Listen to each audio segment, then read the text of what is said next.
लेकिन आप किताब पढ़ेंगे तो उसमें आपको पता चलेगा इनका पूरा जीवन उसमें नजर आ रहा है। तो कई कविताएं ऐसी हैं जो इनके बहुत क्लोज है।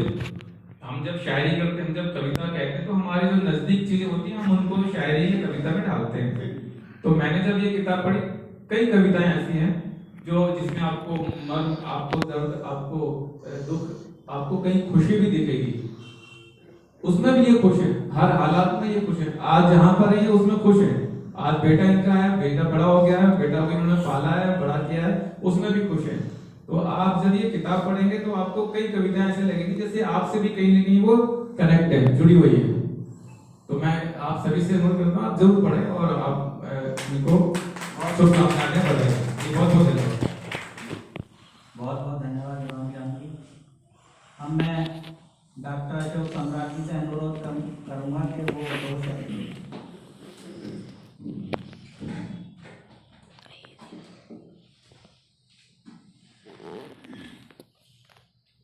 आप सभी को प्रणाम।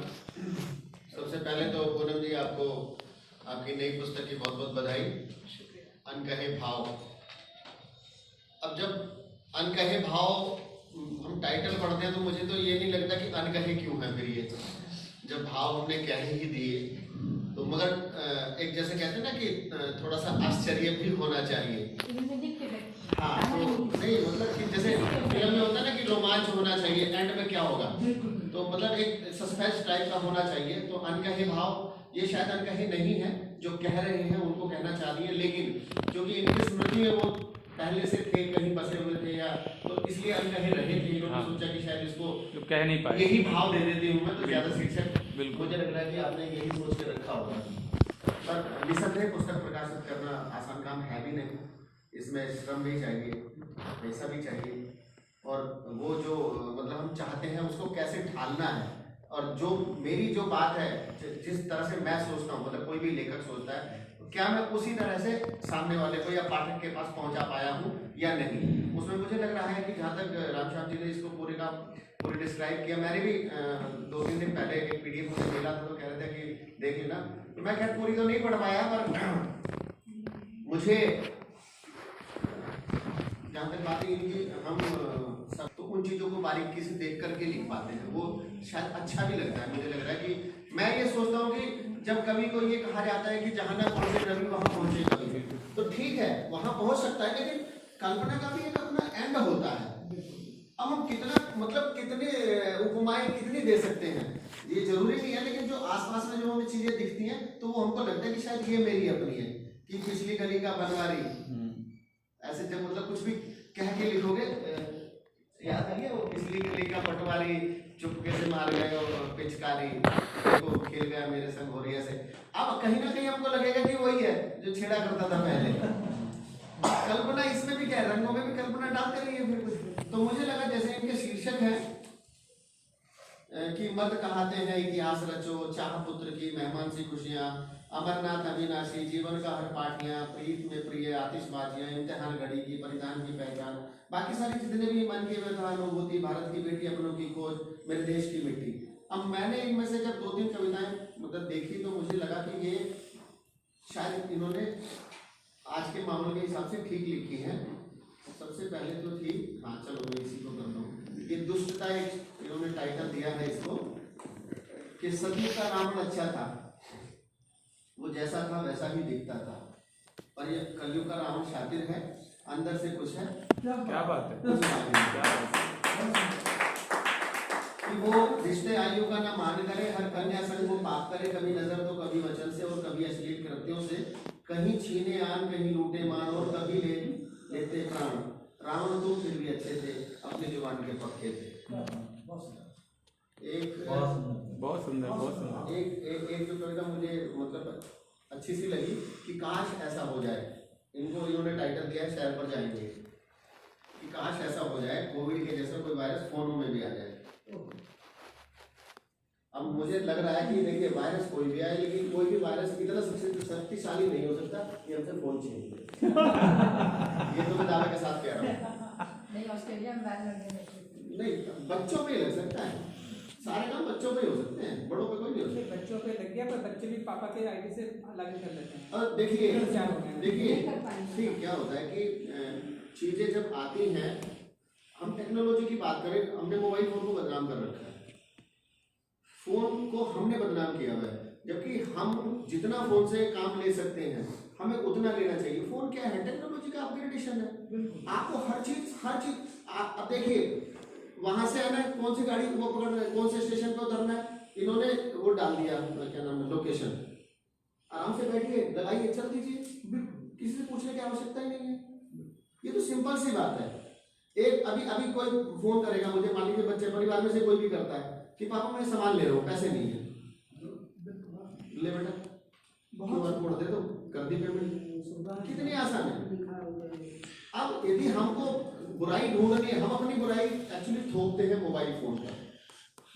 कमियां तो हम में है ना, मगर फिर भी अच्छी बात है कि चलिए कम से कम सैर सपाटे के बहाने से ही अगर उसमें वायरस है तो एटलीस्ट उसे दूर फेंक दो, और कोविड के जैसा कोई वायरस फोनों में आ जाए, हो जाए काश बंद, एक साथ सारी दुनिया के फोन, बस 24 घंटे की त्राहिमाम, फिर सब हो जाएंगे फोन। होगा थोड़ा सा डिप्रेशन, पर जल्दी सही हो जाएगा। इसके बाद ही मानव सच में घर वापस आएगा। अब पता नहीं मोबाइल फोन के बाद अगर गुम हो जाएगा तो फोन वापस आएगा नहीं आएगा, ये इसकी भी कोई गारंटी नहीं है। आप बिना लोकेशन के क्या पता चल पाएगा। हाँ, एक और मैंने एक कविता देखी तो ये भी अच्छी लगी मुझे। इसका है शीर्षक सम्मान की तलाश।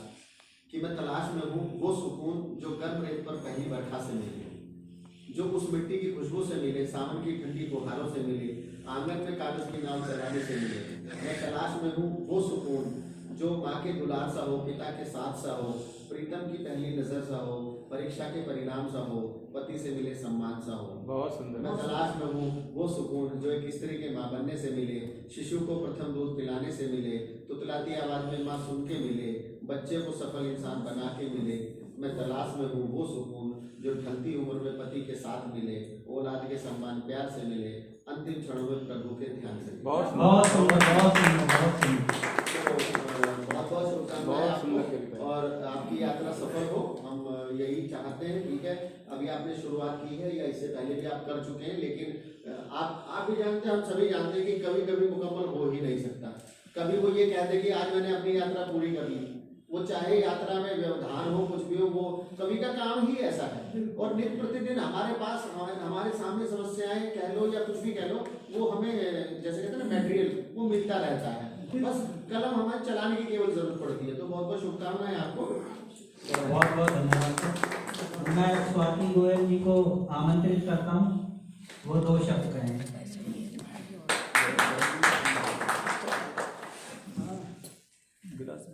बहुत बहुत धन्यवाद राजकुमार जी। यहाँ उपस्थित सभी का दिल की गहराइयों से हार्दिक अभिनंदन करती हूँ और पूनम जी को बहुत बहुत शुभकामनाएं देती हूँ उनकी पुस्तक उनके भाव के लिए। और कविताएं लिखना आसान नहीं है, अपने मन के भाव हम पुस्तकों में जब डालते हैं तो एक उनका अलग ही रूप हो जाता है। और अभी हम एक प्रोग्राम में गए थे 11 को, तो वहाँ हमने ऐसी बातचीत में सुना कि कविताओं का दूसरा नाम हमें पता चला बड़ा कविताओं का दूसरा नाम बड़ा है। तो बहुत अच्छा लगा कि देखिए कविताओं का एक ये नया नाम भी है और मुझे लगा काफी हद तक शायद ये सही भी है, क्योंकि वो हमारे फेवरेट निकालती है। हाँ, हम उसको एक तरीके से उसमें अपना निकालते हैं। हाँ, बढ़ास निकालते हैं, बहुत लोग बोल भी देते हैं और उसको मतलब कनेक्ट करने की हमारी लाइफ में कोशिश भी करते हैं उन चीज़ों को। हाँ, तो अभी मैं देख रही थी बुक में, तो एक कविता है बंद लिफाफा, जिसमें है कि हमारे पहले त्योहार वगैरह सब कैसे होते थे और अब कैसे हो गए हैं। तो वही मैं पढ़ना चाहूँगी कि अब त्योहारों पर नहीं बची जो रौनक थी पहले जैसी, हो गई मिलावट रिश्तों में भी दूध और तेल जैसी। ईदों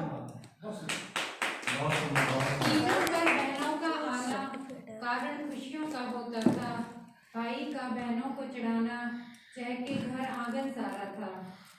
मेहंदी व घेवर की खुशबू सब घर में से आती थी, पड़े दरख्तों पर वो झूले, सखियां खूब जुराती थी।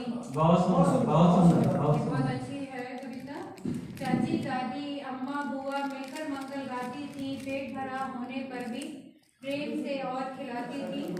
खत्म हो गई वो सारी रौनक, भाग दौड़ में जीवन सिमटा, कम खाना डाइटिंग बन गया, खत्म हुआ वो भी किस्सा। हो गई बंद लिफाफे राखी, घेवर चॉकलेट में बदल गया, मेहंदी बदली टैटू में और मॉडर्न होने का नाम दिया, और मॉडर्न होने का नाम दिया। तो ये बिल्कुल सही बात है कि क्या पहले था और अब वो किस में बदल गया, सारी चीज़ें बदल गई। तो अब उनकी इसी पुस्तक के साथ मैं उनको आगे शुभकामनाएं दूंगी कि ऐसी ही पुस्तक उनकी आती रहे, और इसी शुभकामना के साथ पूनम जी को बहुत बहुत हार्दिक धन्यवाद। बहुत बहुत धन्यवाद आपको। चलता रहेगा। तो चलिए आज इस सत्र की शुरुआत करते हैं। इस काव्य संध्या को शुरू करते हैं। मैं राजकुमार अर्जुन संचालन कर रहा हूँ इस काव्य संध्या का। तो चलिए शुरू करते हैं। चलो आरंभ करते हैं, चलो शुरुआत करते हैं। आज श्रृंगार करुणा प्रेम की हम बात करते हैं। कविता गीत मुक्तक छंद के बादल उमड़ आए। कविता गीत मुक्तक छंद के बादल उमड़ आए। आइए प्यार की बूंदों की हम बरसात करते हैं। आइए प्यार की बूंदों की हम बरसात करते हैं। तो सबसे पहले मैं आवाज देता हूँ श्री वीरेंद्र कौशल जी को, वो आए और अपना काव्य पाठ शुरू करें। स्वागत है। आपका फोटो नहीं आ रहा, इसलिए मैं तो हाथ में लेकर पढ़ रहा हूँ, बहुत जरूरी है।